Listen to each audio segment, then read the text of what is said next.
నమస్తే, welcome to ప్రైమ్9 news. నేను రవి. ఈరోజు వివిధ దినపత్రికల్లో ప్రచురితమైనటువంటి ప్రధాన అంశాలను చూద్దాం. ముందుగా ఈనాడు దినపత్రిక విషయానికి వస్తే, ఈనాడులో అయితే మాత్రం ప్రపంచ ఉద్యమంగా యోగా అంటూ యోగాకు ప్రపంచ యోగా దినోత్సవం సందర్భంగా అయితే ఒక బ్యానర్ ఐటమ్ను ప్రచురించడం జరిగింది. దానికి సంబంధించి 12వ అంతర్జాతీయ యోగా దినోత్సవం సందర్భంగా ముఖ్యంగా ఆంధ్రప్రదేశ్ అలాగే ప్రపంచవ్యాప్తంగా దాదాపు అంతకుముందు అంటే యోగా దినోత్సవాన్ని యునెస్కోలో పొందుపరచడం నేపథ్యంలో ఒక భారతదేశం అయితే మాత్రం ఈ ప్రతిపాదన 12 సంవత్సరాల క్రితం నరేంద్ర మోదీ సారథ్యంలో అయితే మాత్రం ప్రపంచవ్యాప్తంగా ఈ యొక్క యోగా దినోత్సవాన్ని నిర్వహించాలని చెప్పేసి పొందుపరచగా ఐక్యరాజ్య సమితి అయితే మాత్రం దానికి ఆమోదం తెలిపి జూన్ 21న అయితే మాత్రం అంతర్జాతీయ యోగా దినోత్సవంగా నిర్వహించాలని చెప్పేసి ఒక తీర్మానం చేయడం జరిగింది. ఫస్ట్ అయితే మాత్రం 110 దేశాలు దానికి సానుకూలంగా స్పందించాయి.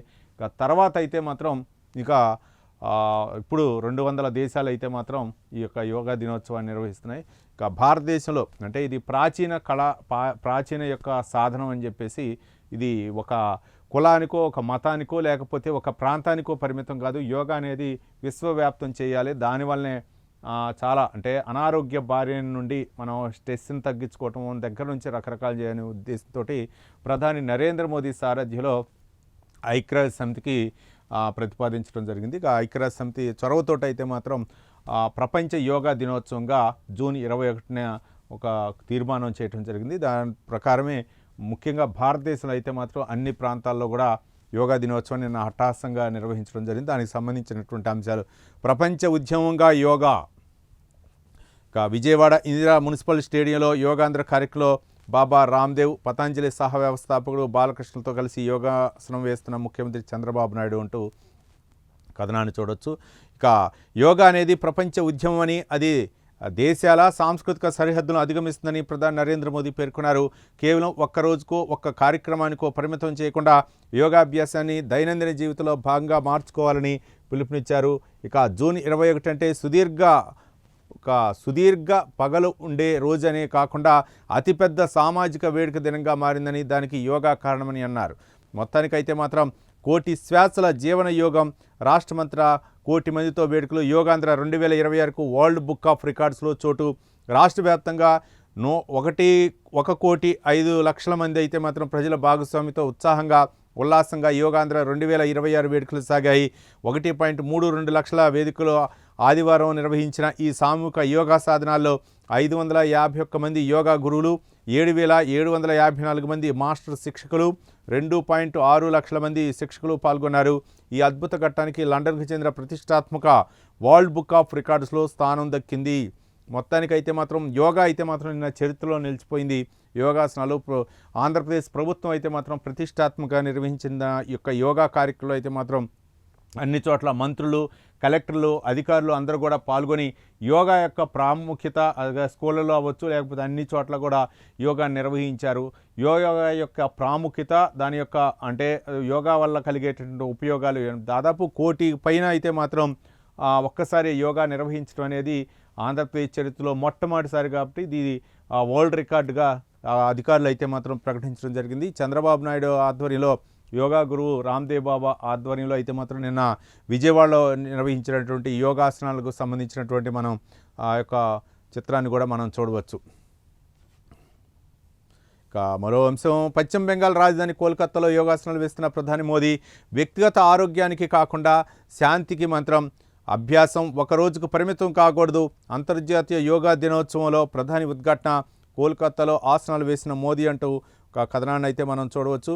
మొత్తానికైతే మాత్రం నరేంద్ర మోదీ కూడా నిన్న పశ్చిమ బెంగాల్లో అయితే మాత్రం ఆయన ఒక స్టేడియంలో అయితే మాత్రం యోగాసనాలు వేసి అందరిని కూడా, అంతేకాకుండా ఇతర దేశాల పర్యటన ముగించుకొని నేరుగా అయితే మాత్రం ఆయన యోగా కార్యక్రమానికి హాజరవటం.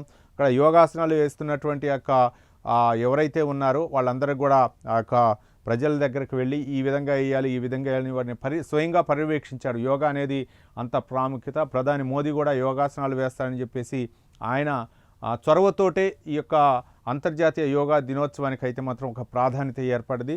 అలాగే ముఖ్యమంత్రి చంద్రబాబు నాయుడు కూడా రోజు యోగా చేస్తున్నారు. యోగాని అలవర్చుకోవాలా దైనందిన జీవితంలో.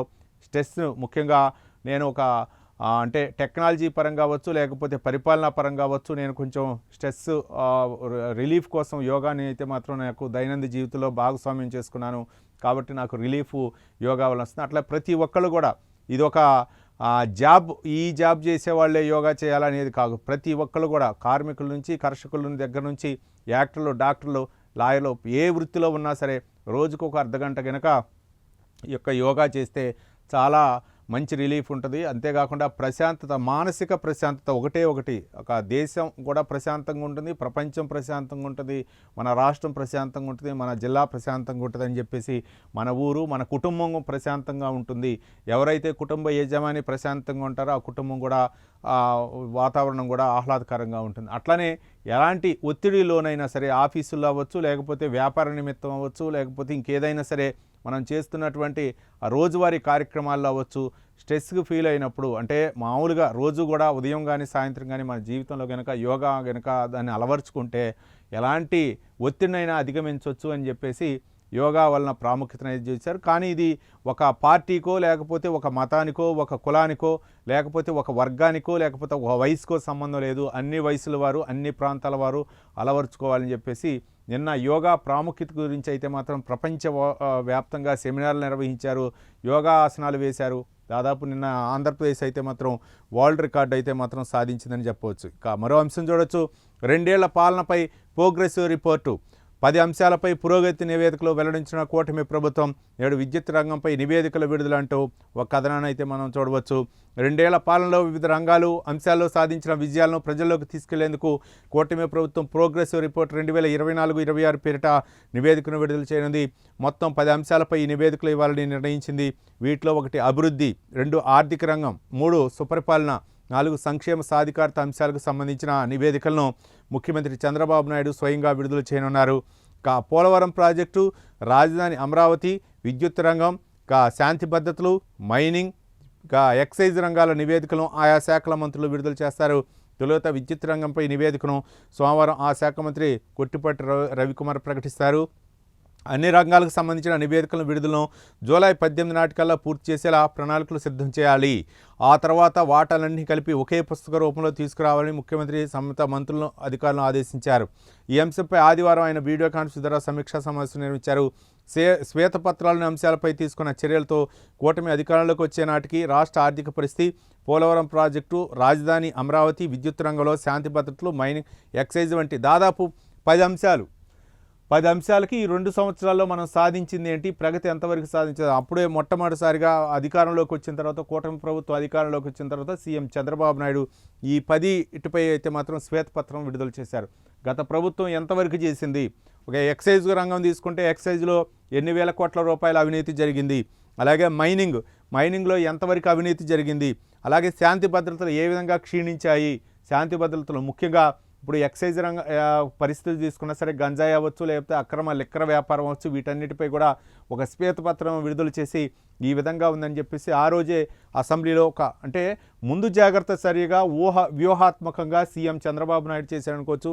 ఈ యొక్క 10 అంశాలపై మళ్ళీ ఈ 2 సంవత్సరాలు ఎంత అభివృద్ధి సాధించామని చెప్పేసి ఏ రంగానికి సంబంధించినటువంటి ఆ యొక్క మంత్రి అయితే మాత్రం, అధికారులు అయితే మాత్రం ఒక నివేదిక తయారు చేయాలా, వీటన్నిటిని కూడా ఒక పుస్తక రూపంలో తయారు చేసి మనం ప్రజల ముందు ఉంచాలని చెప్పేసి సీఎం చంద్రబాబు నాయుడు ఆదేశించడం జరిగింది. మొత్తం అయితే మాత్రం అభివృద్ధి, డెవలప్ ఏ విధంగా చేయగలిగాం మనం, అంటే ఒక విధంగా చెప్పాలంటే ప్రజలకి పథకాల్లో ఏ విధంగా మనం వాళ్ళకి ఇవ్వగలిగాం, అలాగే రాష్ట్రం ఏ విధంగా అభివృద్ధి పదంలో ముందుకు పోతుందనే అంశాలపై, అలాగే ఆర్థిక రంగం, ఆర్థిక పరిస్థితి ఏ విధంగా ఉంది, గతంలో ప్రభుత్వం ఎంత అప్పు చేసింది, మన రాష్ట్రం అంటే మన ప్రభుత్వం అధికారంలోకి వచ్చిన తర్వాత రాష్ట్ర ఏ విధంగా అంటే ఒక విధంగా చెప్పాలంటే ఆర్థిక పరిస్థితి ఏ విధంగా ఉంది, అప్పులు ఎంత ఉన్నాయి, మరోపక్క మనం ఏ విధంగా మనం తీసుకురాగలుగుతున్నాం, మరోపక్క అంటే నిధులు ఏ విధంగా తీసుకురాగలుగుతాం, దానికి సంబంధించినటువంటి పరిపాలన ఏ విధంగా ఉంది, గత ప్రభుత్వానికి ఇప్పటికే పరిపాలన ఏ విధంగా ఉంది,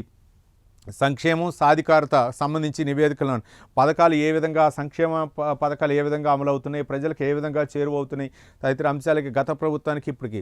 ఇంకా ఇంకొకటి ఇంపార్టెంట్ ఏంటంటే పోలవరం ప్రాజెక్టు ఎప్పటికి పూర్తవుతుంది, మనం ఇచ్చినటువంటి కమిట్మెంట్ ప్రకారం మరి 2027 డిసెంబర్ కని అన్నారు, అప్పటికల్లా పూర్తవుతుందా లేదా అనేదైతే మాత్రం ఇదైతే మాత్రం ఏపీ ప్రభుత్వం ఒక కీలకమైనటువంటిది.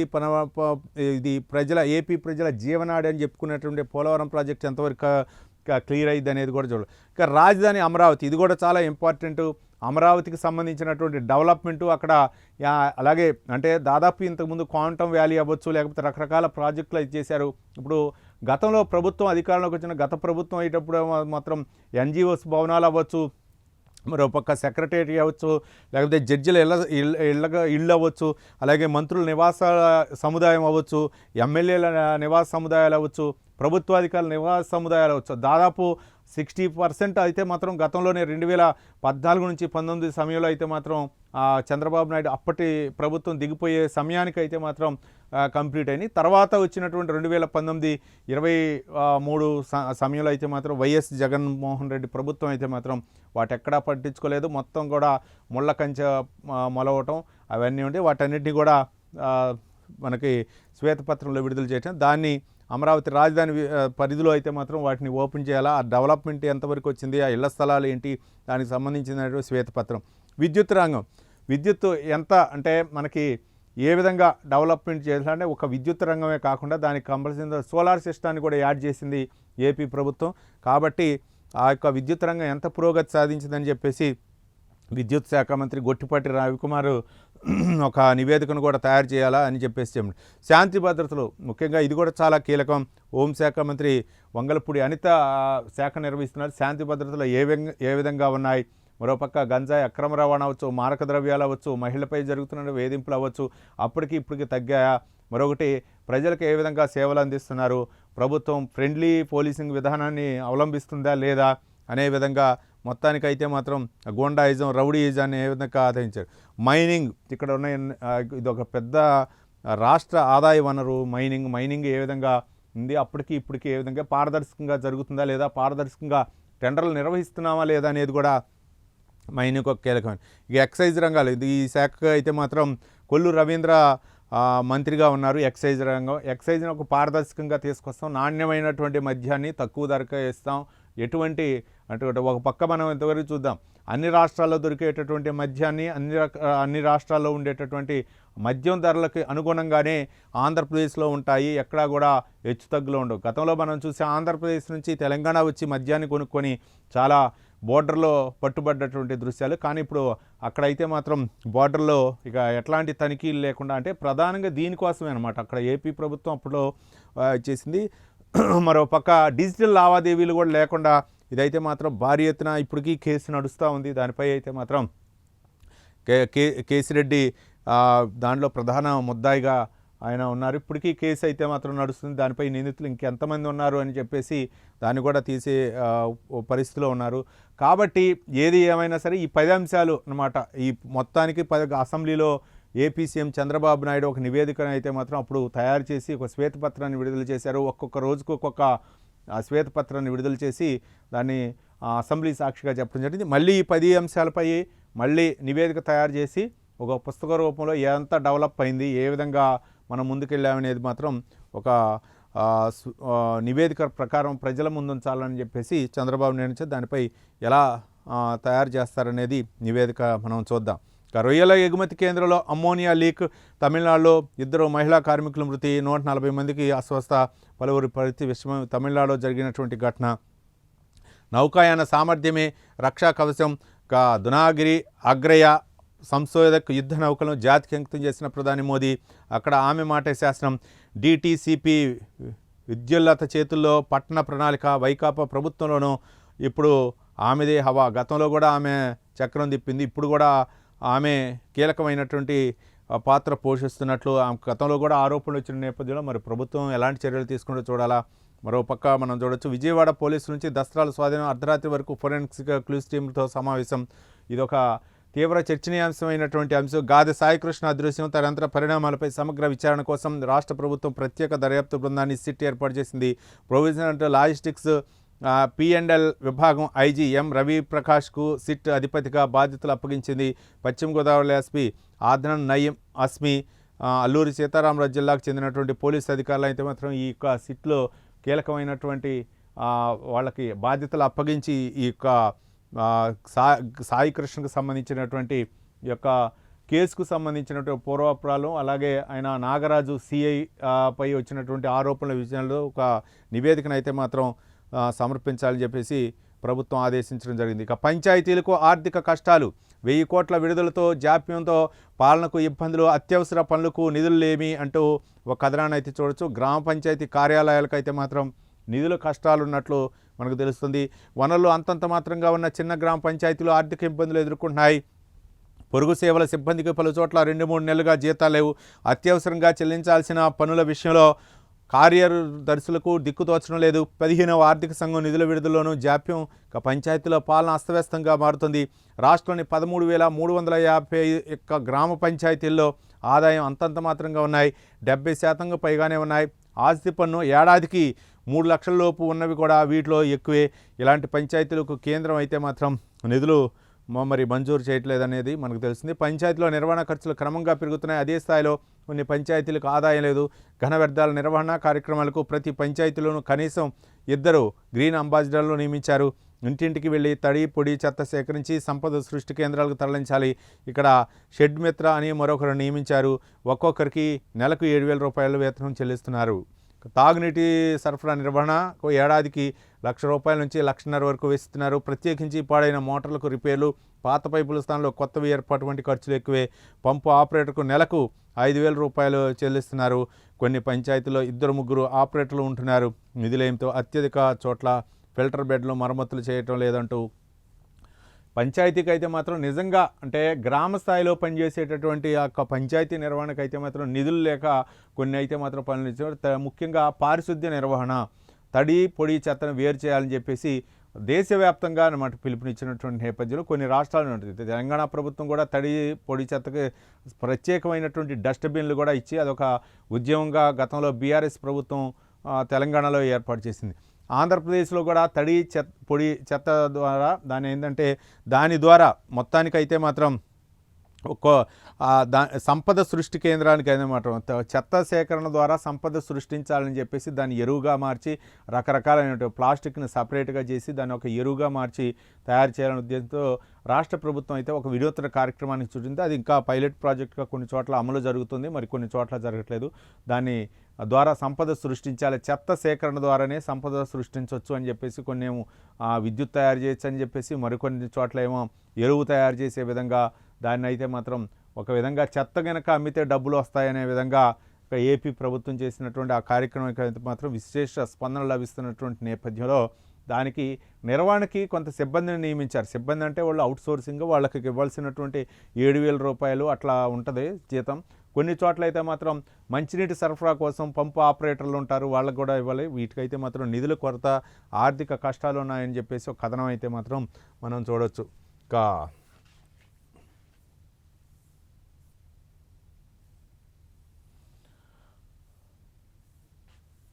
మరో దినపత్రిక విషయానికి వస్తే, సాక్షి దినపత్రిక విషయానికి వస్తే మాత్రం బాబు ప్రేమ బూటకం మోసం నిజం అంటూ ఒక కథనాన్ని అయితే మాత్రం చూడవచ్చు. రైతులకు చంద్రబాబు చేసిన మోసాలను తోర్పారపడుతూ ఎక్స్లో వైఎస్ జగన్మోహన్ రెడ్డి పోస్ట్ చేసినటువంటి కథనాన్ని మనం చూడవచ్చు. మొత్తానికి దానికి సంబంధించినటువంటి డీటెయిల్స్ ఒకసారి చూద్దాం. రైతుల్ని మోసం చేయట్లో మీ రికార్డులో మీరే బద్దలు కొడుతున్నారు. సూపర్ 6-7 మేనిఫెస్టోలో మీరిచ్చిన 143 హామీలు మోసాలే అంటూ జగన్మోహన్ రెడ్డి అయితే మాత్రం ఇచ్చారు. మనం సాక్షి దినపత్రికలో మొత్తం కూడా ప్రభుత్వానికి వ్యతిరేకంగా ఉంటాయి, వైసీపీకి అనుకూలంగానే ఉంటాయి. కాబట్టి ఆ పార్టీకి సంబంధించినటువంటి పత్రిక కాబట్టి కేంద్ర ప్రభుత్వానికి సంబంధించినట్టు కొంచెం వాస్తవాలను అంటే ప్రచురిస్తారు. అన్ని దినపత్రికల్లో ఏ విధంగా కేంద్రం నుంచి వచ్చిన అంశాలు ఏవైతే ఉన్నాయో, కానీ రాష్ట్రానికి అయితే మాత్రం ప్రతి అంశం కూడా యాంటీగానే ఈ యొక్క దినపత్రికలో ఉంటుంది. కాబట్టి వైసీపీకి అనుకూలంగా ఆ యొక్క అంశాలను చూద్దాం. మోసం నిజం, రైతులకు చంద్రబాబు చేసిన మోసాలను తోర్పొరబడుతూ ఎక్స్లో వైఎస్ జగన్ ఒక పోస్ట్ పెట్టారు. రైతులు మోసం చేయట్లో మీ రికార్డులో మీరే బద్దలు కొడుతున్నారు. సూపర్ 6-7 మేనిఫెస్టోలో మీరు ఇచ్చిన 143 హామీలు మోసాలే. మా ప్రభుత్వం 5 ఏళ్ల పాటు 53.58 లక్షల రైతుల కుటుంబాలకు భరోసా అందించింది. ఇంకా ఆర్థిక ఒత్తిళ్లున్న కరోనా వచ్చినా ఒక్క సంవత్సరం కూడా మాట తప్పలేదు. పైగా మేనిఫెస్టోలు చెప్పిన దానికన్నా మిన్నగా చేశాం. ఎన్నికల ముందు మీరు పీఎం కిసాన్కు అదనంగా ప్రతి కుటుంబానికి ఏటా ₹20,000 ఇస్తానని ఘనంగా ప్రకటించారు. ఇప్పుడు అదే రైతులను మోసం చేసి మళ్ళీ రైతు ప్రేమికుల్లా మాట్లాడటం విడ్డూరం. 3 ఏళ్ళలో ఒక్క రైతు కుటుంబానికి కూడా మీరు ఇచ్చిన హామీ ప్రకారం పీఎం కిసాన్ కాకుండా ₹60,000 ఇవ్వాలి ఉండగా కేవలం 19,000 పైగా ఇచ్చారు. ఇక పైగా పథకం నుంచి 7 లక్షల మందిని నిర్దాక్ష్యంగా తొలగించారు. కౌలు రైతులకు ROFR పట్టాలున్న గిరిజనులకు మొండి చేయి చూపారు. మీరు అధికారంలోకి వచ్చిన తర్వాత ఏ పంటకు కూడా గిట్టుబాటు ధర లేదు, ధరల స్థిరీకరణ నిధికి ఎగనాం పెట్టారు, ఉచిత పంటల బీమా రద్దు చేశారు, ఏ సీజన్లోనూ నష్టం జరిగితే అదే సీజన్లో ఇచ్చే ఇన్పుట్ సబ్సిడీ ఆపేశారు, రైతులకు అందే 0 వడ్డీ పథకాన్ని రద్దు చేశారు, ఆక్వా మామిడి రైతులు నట్టేట ముంచారు, పొగాకు ధర కుప్పకూలిపోయినా చీమ కుట్టినట్లయినా లేదు, చంద్రబాబు మోసాలను తోర్పరబడుతూ వైఎస్ జగన్మోహన్ రెడ్డి అయితే మాత్రం ఎక్స్లో ఒక పోస్ట్ పెట్టారు. ఏం పోస్టు ఇవన్నీ అంటే రైతులకు సంబంధించి మొత్తానికి అయితే మాత్రం కరోనా సమయంలో ఉన్నా సరే, అంటే వైఎస్ జగన్మోహన్ రెడ్డి అధికారంలో ఉన్నప్పుడు 2 సంవత్సరాలు కూడా కరోనా ఉంది. కరోనా ఇబ్బందుల్లో ఉన్నా సరే, ఆర్థిక పరిస్థితి బాగోకపోయినా సరే రైతులకు మేలు చేశాం. కానీ చంద్రబాబు నాయుడు అధికారంలోకి వచ్చాక రైతులకు గిట్టుబాటు ధర అవ్వచ్చు, మామిడి అవ్వచ్చు, పొగాకు రైతులు అవ్వచ్చు, మిగిలినటువంటి రైతులు అవ్వచ్చు, వాళ్ళకి ఇస్తానటువంటి ఇన్పుట్ సబ్సిడీ అవ్వచ్చు, లేకపోతే ఇక యూరియా సరఫరాలు అవ్వచ్చు, లేకపోతే వాళ్ళకి కావలసినటువంటి అంటే దాదాపు ప్రతి సంవత్సరం కూడా వాళ్ళకి కావలసినటువంటి పెట్టుబడి సాయం అవ్వచ్చు, లేకపోతే రకరకాలైనటువంటి, కానీ మేము ఉన్నప్పుడు మాత్రం మేము ఫస్ట్ కిసాన్ సమ్మాన్ నిధి అవ్వచ్చు, వాటికి సంబంధించినటువంటి పిఎం కిసాన్ నుంచి వచ్చినటువంటి డబ్బులు అవ్వచ్చు, దానికి తోడు రాష్ట్ర ప్రభుత్వం ఇస్తున్నటువంటి ఆ యొక్క డబ్బులు ఏవైతే ఉన్నాయో అవి ఇవ్వట్లేదు. మేము 2 సంవత్సరాలు కరోనా ఉన్నా సరే మేమైతే ఆ నిధులను ఆపలేదు, మేము ఇన్ టైంలో ఇచ్చేసాము, రైతులు చాలా సంతోషంగా ఉన్నారు. కానీ మీరు ఇచ్చి చేస్తున్నది కూడా ఏవైతే సూపర్ 6 హామీలు ఇచ్చారో, రైతులు వెన్నెముక, రైతులు రాష్ట్రానికి వెన్నెముక అనేటువంటి మీరు చెప్పి అధికారంలోకి వచ్చారు, అవన్నీ కూడా అమలు చేయట్లేదని చెప్పేసి జగన్మోహన్ రెడ్డి అయితే మాత్రం ఆరోపించి దానికి సంబంధించినటువంటి అంశాలు. ఇక కాపులకు బాబు ద్రోహం, కాపుల సంక్షేమాన్ని చంద్రబాబు సర్కార్ విస్మరించింది, వైఎస్ఆర్సీపీ రాష్ట్ర కాపు నేతల సదస్సు మండిపాటు అంటూ ఒక సాక్షి దినపత్రిక ఒక బ్యానర్ ఐటమ్ అయితే మాత్రం మనం చూడవచ్చు. మొత్తానికైతే మాత్రం నిన్న కాపు ఆత్మీయ సమావేశం, వైఎస్ఆర్సీపీ కాపు ఆత్మీయ సమావేశం, దీనిలో సీనియర్ నాయకులు కాపు సోదరులందరూ కూడా పాల్గొన్నారు. దానికి సంబంధించినటువంటి అంశాన్ని చూద్దాం. వెంకటాయపాలెంలో జరిగిన ఆత్మీయ సమావేశంలో పాల్గొన్న వైఎస్ఆర్సీపీ కాపు నేతలు, కాపు సామాజిక వర్గ ప్రతినిధులు, అంటే అప్పుడు ఓన్లీ వైఎస్ఆర్సీపీకి సంబంధించినటువంటి కాపు సీనియర్ నాయకులందరూ కూడా సమావేశమయ్యారు. ముఖ్య నాయకుల సమావేశం ఎమ్మెల్సీ తోట త్రిమూర్తులు ఆధ్వర్యంలో జరిగింది. ఆయన గతంలో టీడీపీలో కూడా ఆయన ఎమ్మెల్యేగా కొనసాగారు, తర్వాత వైసీపీలో ఉంటాం, ఆయన ఇప్పుడు ప్రజెంట్ అయితే మాత్రం ఎమ్మెల్సీ సమావేశం. అసలు ఏం జరిగింది కాపు సమావేశంలో? కాపు కార్పొరేషన్కు 3,000 కోట్లు ఇస్తామని నమ్మబలికి కనీసం 3 రూపాయలు కూడా ఇవ్వలేదు, ఒక ప్రధానమైనటువంటి అంశం. కాపులకు ఇవ్వాల్సిన నిధులను బకాయిలతో సహా చెల్లించాలి. కాపు కార్పొరేషన్కు వెంటనే 9,000 కోట్ల రూపాయలు విడుదల చేయాలి. డిప్యూటీ సీఎం పవన్ నోటికి భాషకు హద్దు లేదు, ఆనకట్టలేదా? ఎన్నికల్లో కులం చూపించి ఆయన ఓట్లు అడగలేదా? కాపు యువకుడు సాయికృష్ణ రౌడీ అయితే చంద్రబాబు అతని కుటుంబాన్ని ఎందుకు కలిశారు? సాయికృష్ణ కుటుంబానికి ఆర్థిక సాయం అందిస్తాం. ఈ ప్రభుత్వంలో కాపులకు ఏ మాత్రం కూడా గౌరవం లేదు. కాపు, బలిజ, ఒంటరి, మున్నూరు కాపులపై అక్రమ కేసులను ఉపసంహరించాలి. కాపులపై దాడులను అరికట్టి భరోసా కల్పించేందుకు 3 ప్రాంతాల్లో కమిటీలను ఏర్పాటు చేస్తాం. వైఎస్ జగన్ వివిధ పథకాలతో కాపు సామాజిక వర్గానికి 39,317 కోట్లు లబ్ధి చేకూర్చారు. కాపు నేస్తం పథకానికి కింద కాపు మహిళలకు 2,000 రూపాయలు, అలాగే ఇళ్ల స్థలాలు ఇచ్చి సొంతింటి కల సాకారం చేశారు. అమ్మ ఒడి, ఫీజు రియంబర్స్మెంట్, వసతి దీవెన, విదేశీ విద్యా దీవెనలతో కాపు విద్యార్థులకు లబ్ధి. కాపు కార్పొరేషన్ ఏర్పాటు. డీబీటీ, నాన్ డీబీటీతో కాపులకు 1,000 కోట్ల రూపాయల మేర ప్రయోజనం. కాపు భవనాల కోసం 100 కోట్ల రూపాయల నిధులు. గత ప్రభుత్వంలోనే 4 భవనాలు ప్రారంభంటూ కాపు ముఖ్య నేతల సమావేశంలో వక్తలు మాట్లాడినటువంటి అంశాలని మనం చూడవచ్చు. అయితే ఇంతకుముందు కాపు ఉద్యమాన్ని అనేది ముద్రగడ్డ పద్మనాభం అయితే మాత్రం ఆయన లేవనెత్తినటువంటి అంశం గతంలో అయితే మాత్రం కొంచెం అది సీరియస్ ఇష్యూ అయింది. తర్వాత ఏపీ ప్రభుత్వం కాపు కార్పొరేషన్ ఏర్పాటు చేయడం, దానికి నిధులు సమకూర్చడం జరిగింది. తర్వాత వైసీపీ అధికారంలోకి వచ్చిన తర్వాత దానికి దాదాపు 39,000 కోట్ల రూపాయలు చేశామని చెప్పేసి అందులో ఉన్నటువంటి వక్తలు బొత్స సత్యనారాయణ అవ్వచ్చు, లేకపోతే అంబటి రాంబాబు అవ్వచ్చు సీనియర్లు, అలాగే గుడివాడ అమర్నాథ్, వీళ్ళందరూ కూడా వైసీపీలో కీలకమైనటువంటి నేతలు. తోట త్రిమూర్తులు సారథ్యంలో జరిగినటువంటి సభలో అయితే మాత్రం ఇచ్చారు. కూటమి ప్రభుత్వం అందరినీ కూడా విస్మరిస్తుంది, ముఖ్యంగా కాపు కులస్తులపై అక్రమ కేసులు బనాయిస్తుంది.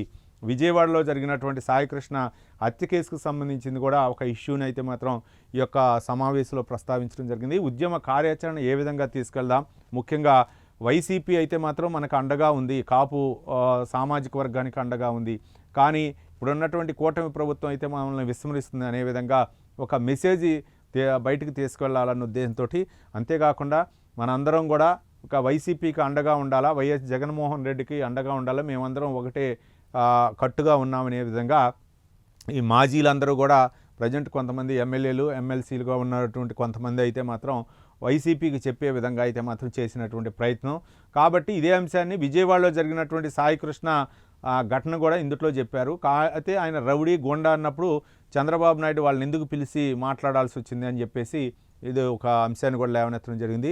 ఇక పవన్ కళ్యాణ్ నోటికి భాషకు హద్దు లేదు, ఆనకట్టలేదా, ఎన్నికల్లో కులం చూపించి ఆయన ఓట్లు అడగలేదా అని చెప్పేసి అనడం జరిగింది. యాక్చువల్గా పవన్ కళ్యాణ్ అయితే మాత్రం ఇప్పటికి కూడా మనం చెప్తాం ఒక విషయం గురించి, నేను ఒక కులానికో ఒక మతానికో ఒక ప్రాంతానికో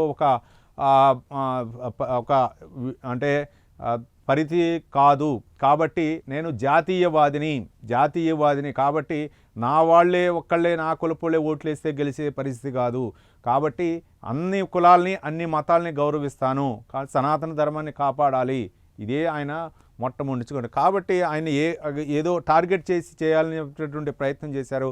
కానీ అది డిప్యూటీ సీఎంకి అయితే మాత్రం అంత అంటే ఇష్యూ అయితే కాదు. కాబట్టి పవన్ కళ్యాణ్ చాలాసార్లు సందర్భాలు చెప్పారు, నేనైతే మాత్రం ఒక ప్రాంతానికో ఒక భాషకో కాదు. మన తెలంగాణలో ఒక నిరంజన్ అనేటటువంటి విద్యార్థి అంటే ఒక చిన్న బాబు అయితే మాత్రం ఆయన అనారోగ్యంతో బాధపడుతుంటే ఇక్కడ ఉంటాయి. అంటే ఏపీ డిప్యూటీ సీఎం ఇక్కడికి వచ్చి స్పందించాల్సిన అంటే పవన్ కళ్యాణ్ అభిమాన్ని ఆయన నేను ఒక్కసారైనా చూడాలి కాబట్టి అని చెప్పేసి చెప్పడంతో కావలసినటువంటి వాళ్ళకి సౌకర్యాలు కల్పించి అవసరమైతే ఇల్లు కూడా కట్టిస్తానని చెప్పడం జరిగింది. ఆ బాబు అడిగినటువంటి ఒక కుక్క పిల్లని అలాగే ఒక ట్యాబ్ను కూడా ఇచ్చి ఆర్థిక సహాయం కూడా ఇవ్వడం జరిగింది, వైద్య ఖర్చులు. తర్వాత ఆయన అభిమానులు బండ్ల గణేష్ కూడా ఇంటికి వెళ్ళి ఆర్థిక సహాయం 5 లక్షల రూపాయలు చెక్ ఇవ్వడం జరిగింది. మొత్తం ఇట్లా అభిమానులు ఎంతో కొంత ఆయన యొక్క దృక్పథంతో ఆయన ఒక్కసారి కనుక వెళ్ళి పరామర్శిస్తే ఆయన యొక్క అభిమానులు వెళ్ళి అవన్నీ కూడా సేవా కార్యక్రమాలు చేస్తున్నారు. కాబట్టి ఆయన ఒకటే చెప్పారు, నేను ఒక కాపు కులానికే కాదు మిగిలినటువంటి అన్ని వర్గాల్ని కలుపుకొని పోతాను, కాబట్టి ఎక్కడా కూడా ఈ భేదాన్ని తీసుకురావద్దు అని చెప్పేసి ఆయన చెప్పడం జరిగింది. వీళ్ళు వైసీపీ వాళ్ళు అయితే మాత్రం ఈ అంశాన్ని ఒక హైలైట్ చేద్దాం, పవన్ కళ్యాణ్ అయితే మాత్రం ఆ ఓట్లతోటి ఆయన గెలిచాడు కాబట్టి ఆయన కాపులకు ఏమీ న్యాయం చేయలేకపోతున్నారు అని చెప్పేసి ఒక బూచిగా చూపించేదో చేయాలని ప్రయత్నం చేస్తున్నారు. కానీ పవన్ కళ్యాణ్ అయితే మాత్రం వీటన్నిటి కూడా పట్టించుకునే పరిస్థితి అయితే ఉండదు. ఇక మరో అంశం, నీట్ కఠినమే, రద్దయిన పరీక్షతో పోలిస్తే క్లిష్టంగా పునఃపరీక్ష ప్రశ్నాపత్రం అంటూ ఒక కథనాన్ని అయితే మాత్రం మనం చూడవచ్చు. బయాలజీ సులభం, కెమిస్ట్రీ ఫిజిక్స్ కఠినం. రాష్ట్రంలో నీట్కు దరఖాస్తు చేసుకున్న 65,790 మంది విద్యార్థులు 90% మంది పరీక్షకు హాజరైనట్లు వెల్లడి. గతేడు తరహాలోనే కట్ ఆఫ్లో ఉండొచ్చని నిపుణులు అంచనా వేశారు. దాదాపు నిన్న 22 లక్షల పైచులకు అయితే మాత్రం విద్యార్థులు అయితే మాత్రం ఈ యొక్క పరీక్ష రాయటం జరిగింది. మే 3న నిర్వహించినటువంటి నీట్ పరీక్ష పేపర్ లీక్ అవడంతో ఇక ఎన్టీఏ నేషనల్ టెస్టింగ్ ఏజెన్సీ అయితే మాత్రం ఒక ప్రతిష్టాత్మకంగా తీసుకుంది. కేంద్ర ప్రభుత్వం అయితే మాత్రం దీనిపై సీరియస్గా తీసుకొని ఎక్కడికక్కడికైతే మాత్రం కట్టుదిట్టమైనటువంటి నిబంధనలు పాటించి నిన్నైతే నీట్ పరీక్ష నిర్వహించడం జరిగింది. మొత్తానికి దానికి ఈసారి కూడా కొంచెం పేపర్ అయితే మాత్రం కఠినంగా వచ్చిందని చెప్పేసి దానికి సంబంధించినటువంటి అంశాలను చూడవచ్చు.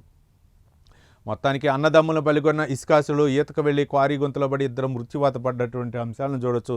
దీనికి కారణం అయితే మాత్రం వైఎస్ఆర్సీపీ కడప జిల్లాలో విషాదం. క్వారీ నిర్వాహకులు వచ్చే వరకు మృతదేహాలని తరలించేది లేదని గ్రామస్తుల బైఠాయింపు, పోలీసులు నచ్చజెప్పిన ససేమిరన్నారు. టీడీపీ మాజీ ఎమ్మెల్సీ బీటెక్ రవి నేతృత్వంలో అక్రమ ఇసుక సామ్రాజ్యం దద్దా అంటూ ఒక కథనాన్ని అయితే మనం చూడవచ్చు. ఇక నిందితులకు పవన్ అమ్మిడిపోయారంటూ ఒక కథనాన్ని అయితే మనం చూడవచ్చు. పవన్ కళ్యాణ్పై సుగాలి ప్రీతి తల్లి పార్వతి ఫైర్. టీడీపీ ప్రభుత్వ హయాంలోనే నా కుమార్తె అత్యాచారానికి గురైంది. పవన్ వ్యాఖ్యలు నా కుమార్తె కేసు నీరుగార్చేలా ఉన్నాయి. అధికారంలోకి వచ్చి 2 ఏళ్ళైనా కేసు పురోగతి లేదు. మనం అన్ని విధాల ఆధారాలు ఇచ్చాను, ఈ కేసుపై ఇప్పటివరకు ఒక సందేశం కూడా ఇవ్వలేదంటూ సుగాలి పార్వతి చేసినటువంటి అంశాలను అయితే మాత్రం ఒక ప్రధానాంశంగా ప్రచురించడం. ఇక ఆంధ్రజ్యోతి దినపత్రిక విషయానికి వస్తే మాత్రం ఆంధ్రజ్యోతిలో అయితే మాత్రం మనం చూడవచ్చు బ్యానర్ ఐటమ్గా హార్ముజ్ మళ్ళీ మోత అంటూ ఒక కథనాన్ని అయితే మాత్రం ప్రచురించింది. బ్యానర్ ఐటమ్గా ఇజ్రాయెల్ దాడులకు నిరసనగా జలసంధిని మూసేసిన ఇరాన్ చర్యను పరోక్షంగా ధృవీకరించిన అమెరికా అధ్యక్షుడు డొనాల్డ్ ట్రంప్. దాడులు ఆపకపోతే ఇరాన్ను లేకుండా చేస్తామని ట్రంప్ హెచ్చరిక. హార్ముజ్ జలసంధిలో తామే టోల్ వసూలు చేస్తామని ప్రకటన. ప్రపంచానికి మళ్లీ చమురు కష్టాలు. హార్ముజ్ బంద్కు ట్రంపే కారణం. జర్మనీ స్విట్జర్లాండ్లో చర్చలు. ఇరాన్ వాకౌట్ అంటూ కథనం. ఇది అసలు అంటే మామూలుగా ఈ పంచాయతీ ఒక అమెరికా అగ్రరాజ్యం, అమెరికా అధ్యక్షుడు డొనాల్డ్ ట్రంప్, అంతకుముందు మనం చూసాం అధ్యక్షులు ఒబామా అవ్వచ్చు, బిల్ క్లింటన్ అవ్వచ్చు, లేకపోతే జార్జ్ బుష్ అవ్వచ్చు, వీళ్ళు వస్తున్నారు, వీళ్ళ కనుక ఒక మాట అంటే మాత్రం మాట కట్టుబడి ఉంటాం, లేకపోతే వాళ్ళు ఏదైనా ఒప్పందం చేసుకుంటే ఆ ఒప్పందాలకు కట్టుబడి ఉంటాం. కానీ డొనాల్డ్ ట్రంప్ వచ్చిన దగ్గర నుంచి, రెండోసారి వచ్చిన దగ్గర నుంచి కూడా ఆయన ఏ విధంగా మాట్లాడుతుండో, ఏ దేశంతో దాదాపు 7-8 యుద్ధాలను ఆపాయని చెప్పేసి బహిరంగంగా చెప్తున్నాడు. ఇప్పుడున్న మాట ఇంకొద్దిసేపు ఉండే పరిస్థితి లేదు. మొన్న శాంతి ఒప్పందాలు అవుతున్నాయి స్విట్జర్లాండ్లో అని చెప్పారు, ఆ శాంతి ఒప్పందాలు అవ్వలేదు. మరోపక్క హర్ముజ్ని మేమే హ్యాండ్ ఓవర్ చేసుకుంటాం, హర్ముజ్ మూత ఓపెన్ చేసాం, హర్ముజ్ని గేట్లు ఓపెన్ చేసాం, ఇక అన్ని చమురు నౌకలు కూడా క్లియర్గా వెళ్ళే అవకాశాలు ఉన్నాయని చెప్పేసి చెప్పడం జరిగింది. తర్వాత ఆ రోజు శాంతి చర్చలు జరగలేదు. అమెరికా ఉపాధ్యక్షుడు జేడీ వాన్స్ కూడా ఆయన పర్యటన కూడా రద్దు చేసుకున్నాం. మళ్ళీ ఇప్పుడు హర్ముజ్ జలసంధి మూసేస్తున్నామని చెప్పేసి ఇరాన్ ప్రకటించింది. ఇక ఇజ్రాయెల్ దాడులు చేస్తుంది, ఇజ్రాయెల్ కూడా కవ్వింపు చర్యలకు పాల్గొంది. ఒక పక్క ఇరాన్ని కట్టడి చేస్తున్నారు అమెరికా అధ్యక్షుడు, కానీ ఇజ్రాయెల్ని ఎందుకు కట్టడి చేయలేకపోతున్నారు? ఇజ్రాయెల్కి ఒకసారి ఇట్లాంటి కవ్వింపు చర్యలకు పాల్పడితే మాత్రం తీవ్ర పరిణామాలు ఉంటాయని ఒకసారి ఇజ్రాయెల్కి కూడా హెచ్చరింపు చేసినటువంటి డొనాల్డ్ ట్రంప్ ఇరాన్ని పదే పదే హెచ్చరిస్తాను, కానీ ఇజ్రాయెల్ని మాత్రం కంట్రోల్ చేయలేకపోతున్నారు. ఇక ఇజ్రాయెల్ చేసినటువంటి దాడులకు ప్రతీకగా మేము హర్ముజ్ని అయితే మాత్రం మూసివేస్తున్నామని చెప్పేసి ఇరాన్ ప్రకటించడం జరిగింది. మరి ఈ శాంతి చర్చలు ఎప్పుడు జరుగుతాయి? ఈ శాంతి చర్చలు కూడా మనం చెప్పలేం, అంటే అయ్యే వరకు కూడా ఈ యొక్క పశ్చిమాసియాలో యుద్ధం నేపథ్యంలో మిగిలిన దేశాలపై కూడా ప్రభావం, ముఖ్యంగా భారత్ లాంటి పెద్ద దేశాల్లో కూడా ఈ యొక్క ప్రభావం ఎక్కువగా ఉంటుంది. ఇప్పటికే మనం చూసాం, పెట్రోల్ అలాగే డీజిల్పై రేట్లు పెరగటం చూసాం, అలాగే వాణిజ్య సిలిండర్పై కూడా రేట్లు పెరగటం చూసాం. ఇవన్నీ కూడా మరి గనక జలసంధి గనక ఓపెన్ అయితే గనక, అమెరికా చొరవ తీసుకొని గనక ఈ యొక్క శాంతి ఒప్పందం కనుక కుదిరితే మాత్రం 60 రోజులు శాంతి ఒప్పందం కుదురుతుందని చెప్పేసి మనం వార్తల్లో చూసాం. కానీ అది వచ్చేటటువంటి కొలిక్కు అయితే మాత్రం ఇప్పుడు కనపట్లేదు. కానీ అమెరికా చొరవ తీసుకుని ఏ విధంగా చేస్తారని చెప్తుంది. ఇంకా మరో అంశాన్ని చూద్దాం. డాక్టర్ బిఆర్ అంబేద్కర్ కోనసీమ జిల్లా వెంకటాయపాలెంలో ఏర్పాటు చేసిన సమావేశం గాజున రాష్ట్ర స్థాయి వైఎస్ఆర్సీపీ కాపు నేతలు అంటూ ఒక కథనాన్ని చూడొచ్చు. మనం చెప్తేనే నమ్మేస్తారా? అధికారులు ఉండగా కాపులపై విద్వేషం, రిజర్వేషన్లు, నిధుల్లో ఆ వర్గానికి అన్యాయం, కాపు ఓట్లే అక్కర్లేదన్నట్లుగా జగన్ వైఖరి, ఆ విషయాలపై చర్చ జరిగితే అసలుకే మోసం, ఆత్మీయ భేటీలో పాల్గొన్న నేతల ఆందోళన, కీలక అంశాలు చర్చించకుండా సీనియర్ల కట్టడి, కాపులకు మళ్లీ దగ్గర అవడంపైనే చర్చించాలని స్పష్టీకరణ, జగన్ స్కెచ్పై కాపు నేతల్లో సందేహం అంటూ ఒక కథనాన్ని అయితే చూడవచ్చు. గతంలో అయితే మాత్రం మనం అనుకున్న విధానంలో అయితే మాత్రం అక్కడ అంటే జగన్మోహన్ రెడ్డి ప్రభుత్వంలో అయితే మాత్రం కాపులకు సరైనటువంటి న్యాయం చెయ్యలేకపోయామనేటటువంటి ఆ యొక్క నిన్న సమావేశంలో అంబేద్కర్ కోనసీమ జిల్లాలో వెంకటాయపాలెంలో జరిగినటువంటి కాపు ఆత్మీయ సమావేశం, వైఎస్ఆర్సీపీ కాపు ఆత్మీయ సమావేశంలో ఆ మధ్యలో అంటే ఆ కాపు నేతల మధ్యలో జరిగినటువంటి అంతర్మదనం విషయాన్ని అయితే మాత్రం ఆంధ్రజ్యోతి దినపత్రికలో ఒక అంశాన్ని చేసింది. అంటే ఆత్మీయ భేటీలో పాల్గొన్న నేతల్లో ఆందోళన, అంటే కాపు ఓట్లు అక్కర్లేదన్నట్లుగా జగన్ వైఖరి, ఆ విషయాలపై చర్చ జరిగితే అసలుకే మోసం, ఆత్మీయ భేటీలో పాల్గొన్న నేతలు ఆందోళన, కీలక అంశాలు చర్చకు రాకుండానే సీనియర్లు కట్టడి అంటూ చేయొచ్చు. అంటే ఈ మెసేజ్ కనుక అంటే ఆయన కనుక ఏమైనా చేశారా? కాపులకి ఆయన చేసింది కూడా ఏమీ లేదు, కాబట్టి మనం ఏదో మీటింగ్ పెట్టుకుంటే మిగిలిన కూడా ఈ అంశాలు కూడా తెరపైకి వచ్చే అవకాశాలు ఉన్నాయి, కాబట్టి ఐక్యత కొరబడే అవకాశాలు ఉన్నాయి, ఆ విషయాలకి ఎన్ని వెళ్ళొద్దు, కానీ ఇప్పుడు చేయాల్సిందల్లా కూడా ఆ కూటమి ప్రభుత్వంపై ఒత్తిడి అన్నట్లుగా ఆ సమావేశంలో కాపు ఆత్మీయ సమావేశంలో జరిగినటువంటి సమావేశాల సందర్భంగా ఒక ఆంధ్రజ్యోతి దినపత్రికలో చూడవచ్చు. ఇక ఇంటింటికి యోగా సంపూర్ణ ఆరోగ్యమే లక్ష్యం అంటూ నిన్న యోగాకు సంబంధించినటువంటి అంశాన్ని మనం ఇంతకుముందు కూడా చదువుకున్నాం, కాబట్టి ఇక యోగా కేంద్రంగా ఏపీ అని అంటూ గ్రామానికో యోగా కేంద్రం, విజయవాడ మున్సిపల్ స్టేడియంలో ఉదయాన్నే యోగా చేస్తున్నటువంటి దృశ్యం, చంద్రబాబు నాయుడు యోగాసనాలు వేశారు.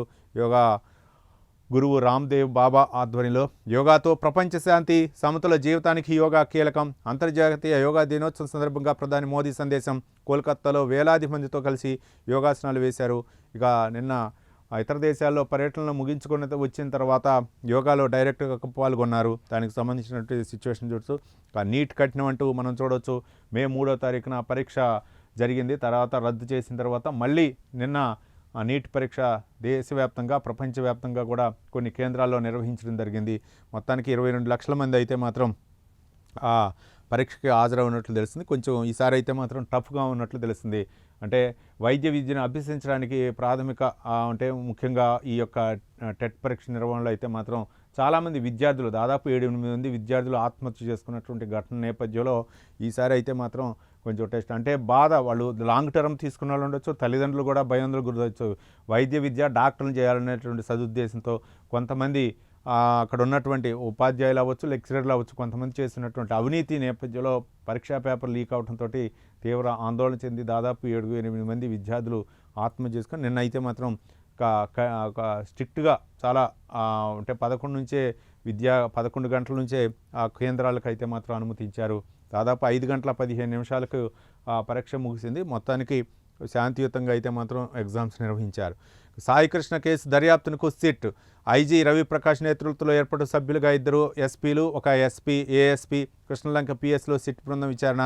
మొత్తానికైతే మాత్రం అరెస్టు ప్రచారంతో ఇంటికి చేరుకున్న మహిళలు కృష్ణలంక ప్రశాంతంగా ఉండటానికి ఆయనే కారణం, సొంత డబ్బుతో సీసీ కెమెరాలు పెట్టించారు, చర్యలు తీసుకుంటే ఉద్యమిస్తాం, మద్దతుగా ర్యాలీ, సామాజిక మాధ్యమాలను యువకుల మద్దతు, ఐ స్టాండ్ విత్ యూ అంటూ స్టేటస్లు, 2 ఏళ్ల పాలనపై కూటమి ప్రోగ్రెస్ రిపోర్టు. దీని గురించి చదువుదాం. ఈ సాయికృష్ణ కేసుకు సంబంధించి అయితే మాత్రం సిఐ నాగరాజుపై వచ్చినటువంటి ఆరోపణలు అవ్వచ్చు, లేకపోతే మొత్తానికైతే మాత్రం మహిళలందరూ కూడా ఈ చనిపోయారా లేకపోతే ఆ కేసు నుంచి ఇంకా మనకి స్పష్టత అయితే రాలేదు. సాయికృష్ణకు సంబంధించి 20 కేసులు అయితే మాత్రం ఆయనపై ఉన్నాయి, ఒక ఫోక్సో కేసు కూడా ఉన్నాయి. అయితే నాగరాజు వేధించడంతో జరిగినటువంటి పరిణామం అని చెప్పేసి ఉన్నారు. ఇక నాగరాజును సస్పెండ్ చేయడం జరిగింది. దానికి ఒక సిట్ విచారణ బృందం ఏర్పాటు చేయింది. అక్కడికైతే మాత్రం మహిళలు వచ్చారు. ఆ సిట్ విచారణ బృందం నేపథ్యంలో అక్కడ మహిళలు వచ్చి ఆ నాగరాజు సీఐకి అయితే మాత్రం జేజేలు పలకటం ఇది ఒక చర్చనీయాంశం అయింది. మొత్తానికి దీనిపై సిట్ అధికారులు ఎలాంటి నివేదిక తయారు చేస్తారు, ఏ విధంగా కుటుంబానికి అంటే ఓ పక్క సీఎం చంద్రబాబు నాయుడు కూడా బాధిత కుటుంబం, దాన్ని కులాన్ని ఆపాదించడం, వైఎస్ఆర్సీపీ వచ్చిన తర్వాత వాళ్ళని పరామర్శించి కులాన్ని ఆపాదించి ఒక వర్గానికి చెందినటువంటి టార్గెట్ చేశారనే విధంగా ముఖ్యంగా ఇక్కడ ఉన్నటువంటి ఏంటంటే లాకప్ డెత్ జరిగింది, దానికి సంబంధించినటువంటి పోలీసులు ఎందుకు వాళ్ళ హ్యాండ్ ఓవర్ చేసుకుంటారు, న్యాయస్థానం ముందు ప్రవేశపెట్టాలనేదే ఒకటే ఒక పాయింట్. ఎన్ని కేసులు ఉండొచ్చు, 20 కేసులు ఉండొచ్చు, 30 కేసులు ఉండొచ్చు, కానీ సిఐ ఎందుకు తీసుకున్నా ఆయన చేతుల్లోకి చట్టాన్ని అని చెప్పేసి ఒక ప్రశ్న.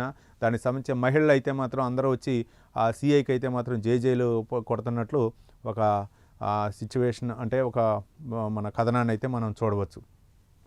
కళ్ళు కప్పి ఖర్చు పెట్టించి ఆన్లైన్ కొనుగోలులో నిఘా ఛార్జీలు వినియోగదారులకు భారీగా నష్టం అంటూ చెప్పచ్చు. ఆన్లైన్ కొనుగోలులో నిగూఢ ఛార్జీలు వినియోగదారులకు భారీగా నష్టం అంటూ చూడవచ్చు.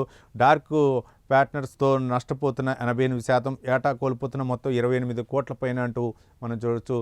ఇది ఆన్లైన్ షాపింగ్కి సంబంధించినటువంటి ఏవైతే ఉన్నాయో జరుగుతున్నటువంటి మోసాలకు సంబంధించినటువంటి అంశాన్ని అయితే మాత్రం మనం చూడవచ్చు. మరో దినపత్రిక విషయానికి వస్తే వెలుగు దినపత్రికలో మనం చూడవచ్చు. దానికి సంబంధించినటువంటి ప్రపంచమంతా యోగా సంబరం అంటూ ఒక కథనాన్ని అయితే మనం చూడవచ్చు.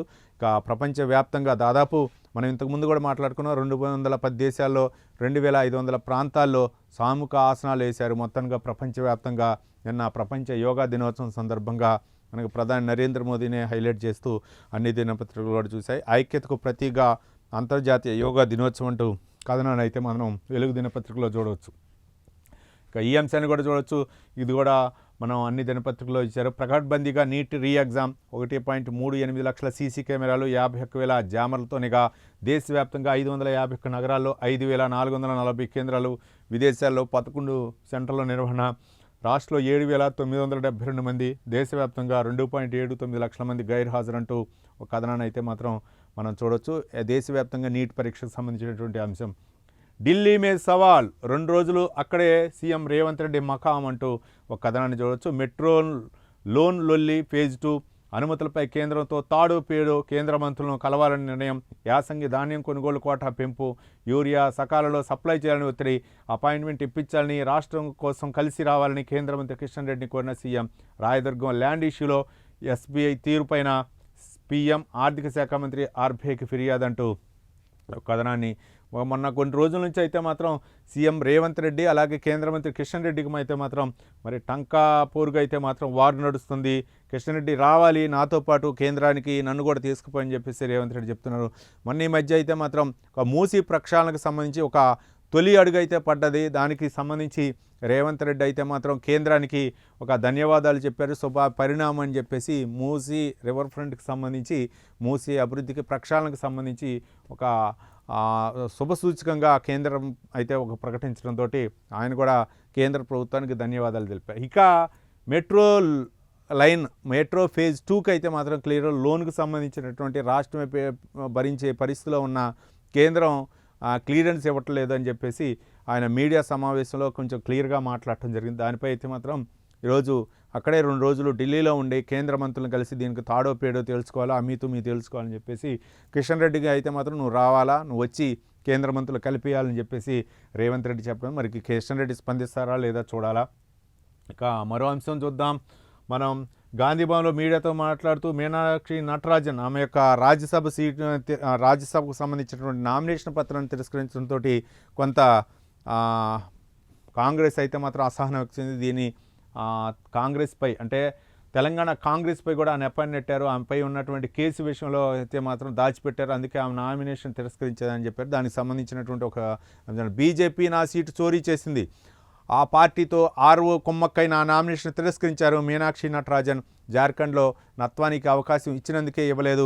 ఈ విషయాన్ని సమాజానికి తెలిసేలా పోరాడతా. తెలంగాణలో నా కోసం ఎవరు రాజ్యసభకు రాజీనామా చేయాల్సిన అవసరం లేదు. ఒకవేళ ఎవరైనా చేసినా నేను ఆ సీటు తీసుకోను. మధ్యప్రదేశ్లోనే నా రాజకీయం, అలాగే నా కేసులపై ఇక్కడి కాంగ్రెస్ నేతలు లీకులు ఇచ్చారనేది పచ్చి అబద్ధం. నాపై మా పార్టీలో ఎలాంటి కుట్ర జరగలేదు. మేమంతా ఒకటే.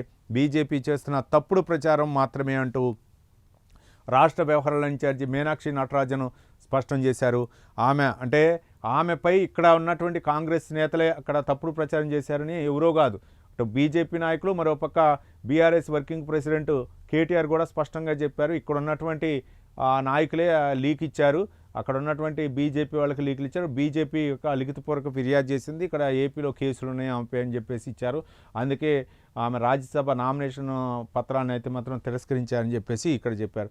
అయితే ఆమె చెప్తున్నారు, నాకు సంబంధించినటువంటి మా పార్టీలో ఎవరు కూడా నాపై కుట్ర చేయలేదు, నాకు మాత్రం మధ్యప్రదేశ్ నుంచే నేను పోటీ చేస్తాను. ఒకవేళ కనుక కొంతమంది ఎవరన్నా ఔత్సాహికులు ఎవరైనా ఉండి నా మీద అభిమానంతో రాజ్యసభ త్యాగం చేసి రాజ్యసభ రాజీనామా చేసి నాకు ఎందుకు ఇస్తా, అట్లాంటి సీట్ వద్దు, ఆ సీటు నాకు అవసరం లేదని చెప్పేసి మీనాక్షి నటరాజన్ ఇది బీజేపీ గేమ్ అని చెప్పేసి మాట్లాడటం జరిగింది. మొత్తానికైతే మాత్రం ఇక 6 ధాన్యం సేకరణ అంటూ ఒక కథనాన్ని అయితే మాత్రం చూడవచ్చు వెలుగు దినపత్రికలో. 12 ఏళ్లలో వడ్ల కొనుగోలులో తెలంగాణ రికార్డు 24.28 లక్షల టన్నుల నుంచి 1.5 కోట్ల టన్నులకు చేరిన కొనుగోలు. ధాన్యం ఉత్పత్తి శాఖలో అగ్రస్థానంలో తెలంగాణ. 26 లక్షల మంది రైతులకు 36,000 కోట్ల రూపాయలు చెల్లింపులు అంటే 6 రెట్లు పెరిగినట్లు తెలుస్తుంది. మొత్తానికి ఒక పక్క నీళ్లు అవ్వచ్చు, లేకపోతే ఒక సాగు విస్తీర్ణం పెంచడం అవ్వచ్చు, మాత్రం తెలంగాణ సక్సెస్ అయిందని చెప్పొచ్చు. కానీ ఇప్పుడు అన్నిటికన్నా కూడా ఎక్కువగా పెరగటంతో 6 ధాన్యం సేకరణ ఎక్కువ అవటంతో ఇక మొత్తానికి భారతదేశంలోనే కొంచెం ధాన్య భండాగారంగా తెలంగాణ నిలిచింది అవ్వచ్చు. దీంతో చాలామంది కూడా దాదాపు అంటే 26 లక్షల మంది రైతులకు 36,000 కోట్ల రూపాయలు అయితే మాత్రం ప్రభుత్వం చెల్లించినట్టు కథనాన్ని అయితే ఇక కొత్త సీఎస్ ఎవరు? తెలంగాణ సీఎస్ అయితే మాత్రం రామకృష్ణారావు పదవీ విరమణ చేస్తున్నటువంటి నేపథ్యంలో అనేది రేసులో వికాస్ రాజ్, జేఎస్ రంజన్ అంటే తెలుసు. 9 రోజుల్లో ముగిన సీఎస్ రామకృష్ణారావు పదవీ కాలం 10 నెలలు ఎక్స్టెన్షన్ మీద కొనసాగుతున్న సీఎస్ అంటూ చూడవచ్చు. ఇక సీనియర్ ఐఏఎస్ అధికారులు అవ్వచ్చు. జయేష్ రంజన్ అయితే మాత్రం ఈయన పరిశ్రమల శాఖ ముఖ్య కార్యదర్శిగా ప్రజెంట్ కొనసాగుతున్నారు. నూతన కార్యదర్శిగా ఇక రామకృష్ణారావు తర్వాత మాత్రం వీళ్ళు మరి జయేష్ రంజన లేకపోతే వికాస్ రాజ్, ఆయన ఎన్నికల కమిషనర్గా కూడా పనిచేసినటువంటి వికాస్ రాజ్ గతంలో అనుభవం ఉన్నప్పుడు ఈ ఇద్దరిలో ఎవరు ఉంటారనేది మనం చూడాల్సినటువంటి అంశం. మరో కథనాన్ని చూడవచ్చు. ఎలుకల మందు తినిపించి 2 పిల్లలను చంపిన తల్లి. అదే మందు తిని తాను ఆత్మహత్యాయత్నం. అత్తగారింటికి మకాం మార్చాలన్న విషయంలో భార్యాభర్తల మధ్య గొడవ, పిల్లలను చంపి తాను చనిపోవాలని క్షణికావేశంలో నిర్ణయం. ఖమ్మం టౌన్లో అయితే మాత్రం ఘోర విషాదం. ఆ ఘటన గురించి చిన్నారులకి ఆ తల్లి అయితే మాత్రం ఆత్మహత్య చేసిన ఘటనకు అయితే మనం చూడవచ్చు. వార్దాలో తక్కువ వైన్ గంగలో ఎక్కువ అంటూ మనం చూడవచ్చు. వార్దా వైపు 30 టీఎంసీలు, వైన్ గంగా వైపు మొత్తం నుంచి 130 టీఎంసీల దాకా వాడుకునేలా వీలు. వైన్ గంగ నుంచి వార్దాలోకి నీటిని మళ్లించేలా ఛానల్ నిర్మాణంపై స్టడీ. ఇక పిఎఫ్ఆర్లో హైడ్రాలజీ సహా 7 చాప్టర్లు రెడీ అంటూ ఒక కథనాన్ని అయితే మనం చూడవచ్చు. మొత్తానికి తుమ్మిడిహట్టి ప్రాజెక్టులపై అధికారులు శరవేగంగా పనులు చేస్తున్నారు. వీలైనంత త్వరగా ప్రాజెక్టు పనులు పూర్తి చేయాలి, ప్రభుత్వానికి సమర్పించేలా డెడ్ లైన్ పెట్టుకుని ముందుకు సాగాలన్నారు. 8 చాప్టర్లుగా సిద్ధం చేసిన పిఎఫ్ఆర్ దాదాపుగా సిద్ధమైందని తెలుస్తుంది. అత్యంత కీలకమైన హైడ్రాలజీ రిపోర్ట్ సహా 7 చాప్టర్లు ఇప్పటికే పూర్తయ్యాయని చెప్తున్నారు. మొత్తానికైతే మాత్రం ఒక తుమ్మిడిహట్టి ప్రాజెక్టు పనులపై అయితే మాత్రం అధికారులు ముందుగా ఒక ప్రణాళిక అయితే వేశారు. దాన్ని పూర్తి చేయాలని చెప్పేసి చేస్తున్నాయి. ఇక వారం రోజులు భారీ వర్షాలు. హైదరాబాద్ సిటీ సహా రాష్ట్ర వ్యాప్తంగా వాళ్ళు ఎల్లో అలర్ట్ జారీ చేసిన ఐఎండీ 50 కిలోమీటర్ల వేగంతో ఈదురుగాలు. మొత్తానికైతే మాత్రం ఇప్పుడు వర్షాలు యొక్క ఎల్నినో ప్రభావంతో వర్షాలు తక్కువ ఉండేటటువంటి పరిస్థితిలో మాత్రం అప్రమత్తంగా ఉండాలని చెప్పారు. ఇప్పుడైతే మాత్రం వాతావరణ శాఖ అయితే ఒక చల్లని కబురు చెప్పింది. వారం రోజులైతే మాత్రం రాష్ట్రంలో భారీ వర్షాలు కురిసే అవకాశం ఉన్న నేపథ్యంలో అప్రమత్తంగా ఉండాలని చెప్పేసి దానివల్ల కొంచెం ఒక ఉపశమనం అని చెప్పేసి మనం చూద్దాం. కేంద్రంతో ఉపాధి పోరుకు సిద్ధం. వీబీజీ రామ్జీ చట్టం 2025పై కేబినెట్ సబ్ కమిటీ కీలక నిర్ణయం. రాష్ట్రాలపై 40% ఆర్థిక భారం మోపడం అన్యాయం. ఉపాధి హామీ నుంచి గాంధీజీ పేరు తొలగింపై నిరసన. 60 రోజుల పని విరామం ప్రాక్టికల్గా సాధ్యం కాదు. ప్రతిపక్షాల పాలిత రాష్ట్రాలతో కలిసి సుప్రీంకోర్టుకు వెళ్లే యోచన అంటూ చూడవచ్చు. మహాత్మా గాంధీ ఉపాధి హామీ పథకం గతంలో ఉండేది, కానీ దాన్ని మార్చి వీబీజీ రామ్జీ చట్టం అయితే మాత్రం పథకంగా మార్చడం జరిగింది. మొత్తానికి దీనిపై అయితే మాత్రం కాంగ్రెస్ కొంచెం అభ్యంతరం వ్యక్తం చేసింది. 60 రోజుల పని విరామం ప్రాక్టికల్గా సాధ్యం కాదు అని చెప్పేసి ఒక అంశాన్ని అయితే మాత్రం తెరవేసింది. దీనికి అన్ని ప్రతిపక్షాలు బీజేపీయేతర రాష్ట్రాలతో కలిపి బీజేపీ పాలిత రాష్ట్రాలతో కలిపి కూడా సుప్రీంకోర్టుకి వెళ్లాలనే యోచన అయితే మాత్రం కాంగ్రెస్ ఉన్నట్లు తెలుస్తుంది. మొత్తానికి ఇవి వివిధ దినపత్రికల్లో ప్రచురితమైంది. అన్ని దినపత్రికల్లో కూడా ప్రపంచ యోగా దినోత్సవం సందర్భంగా యోగాసనాల గురించి అయితే మాత్రం అన్ని దినపత్రికల్లో బ్యాన్ రైటం. మరోపక్క నీటి ఎగ్జామ్ గురించి కూడా ఈసారి అయితే మాత్రం పేపర్ కఠినంగా వచ్చిందని చెప్పేసి అన్ని దినపత్రికల్లో కూడా ప్రధానంగా అంటే ఇక్కడ కూడా ఎలాంటి ఘటనలు జరగకుండా నీటి పరీక్ష అయితే మాత్రం ప్రశాంతంగా జరిగింది. మరో అంశం అంటే హర్ముజ్ జలసంధికి సంబంధించినటువంటి మరి శాంతి ఒప్పందం కుదురుతుందా లేదనేది కూడా చాలామందికి ఇదైతే మాత్రం మార్కెట్పై అంటే షేర్ మార్కెట్పై కూడా తీవ్ర ప్రభావం చూపుతుంది. రోజు ఒడిదుడుకుల మధ్య అయితే మాత్రం షేర్ మార్కెట్ కొనసాగుతుంది. మరోపక్క తెలంగాణ విషయానికి వస్తే తెలంగాణ సీఎం రేవంత్ రెడ్డి ఢిల్లీలోనే మకాం వేసి మెట్రోకు సంబంధించినటువంటి ఫేజ్ 2కి అయితే మాత్రం కేంద్ర మంత్రులతో మాట్లాడి ఏదో ఒకటి సానుకూల వాతావరణాన్ని ద్వారా ఒక మెట్రో 2కి అయితే మాత్రం ఒక పర్మిషన్ తీసుకురావాలనే సదుద్దేశంతో ఉన్నారు. కేంద్ర మంత్రి కిషన్ రెడ్డి కూడా ఆయన కోరటం జరిగింది. మరోపక్క హర్ముజ్ జలసంధికి సంబంధించినటువంటి అవి పెరుగుతాయా లేదా ఒక పక్క ఓపెన్ చేస్తారా లేదని చెప్పేసి అంతర్జాతీయ స్థాయిలో అయితే మాత్రం ఎదురు చూస్తున్నటువంటి నేపథ్యంలో ఇదే ప్రధాన అంశాలుగా ప్రచురించడం జరిగింది. మరోపక్క ఆంధ్రప్రదేశ్లో అయితే మాత్రం యోగా నేపథ్యంలో వరల్డ్ రికార్డు దాదాపు 1 కోటి మందికి పైగా ఒకే రోజు యోగాసనాలు వేసి ఇక్కడ చరిత్ర సృష్టించడం జరిగింది. మరోపక్క అభివృద్ధిపై అయితే మాత్రం ఒక శ్వేతపత్రాలని తయారు చేసి గతంలో చేసినటువంటిగా ఈసారి కూడా 2 సంవత్సరాల పాలనలో ఏ విధంగా అభివృద్ధి సంక్షేమం అనేది మిగిలిన 10 అంశాలపై అయితే మాత్రం ఒక నివేదిక తయారు చేసే యోచనలో ప్రభుత్వం ఉన్నట్లు తెలుస్తుంది.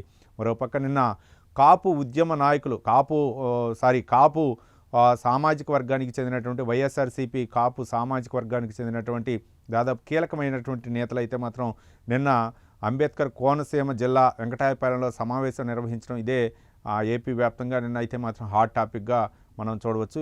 అయితే అంటే కాపు సామాజిక వర్గానికి కూటమి ప్రభుత్వం అన్యాయం చేసిందనే విధంగా ఈ అంశాన్ని పవన్ కళ్యాణ్ ఏం పట్టించుకోవట్లేదని పవన్ కళ్యాణ్ మీద నెపం నెట్టే విధంగా ఒక ప్రయత్నం అయితే చేశారు. ఇవన్నీ కూడా ప్రధాన అంశాలుగా దినపత్రికలో ప్రచురిత అయ్యాయి. రేపు మళ్ళీ కలుద్దాం. చూస్తూనే ఉండండి ప్రైమ్ 9 న్యూస్.